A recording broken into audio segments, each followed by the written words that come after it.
জান, আজকে আমার মনটা অনেক ভালো, আবার সবজিও আনছো অনেকগুলো।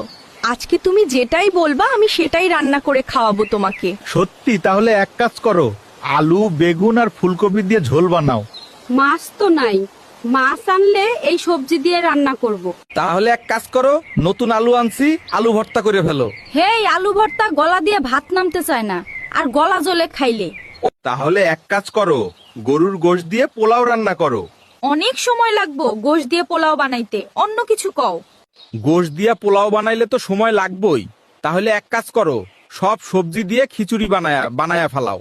সব সবজি কাইটা যদি খিচুড়ি রান্না করি, তাহলে পরে তরকারি কি দিয়ে রান্না করব? আর খিচুড়ি খাইয়া সারাদিন ঢেকুর তুলমু, একটু পরে আবার খিদা লাগবো। তাহলে রুটি বানাও আর একটা সবজি রান্না করো। না, রুটি খাইলে সারাদিন পানি তেষ্টা লাগে। তাহলে নুডলস বানাও। হেই, নুডলস আবার একটা খাওন হইলো, নুডলস খাইলে কি পেট ভরে? আচ্ছা, তাহলে তুমিই বলো।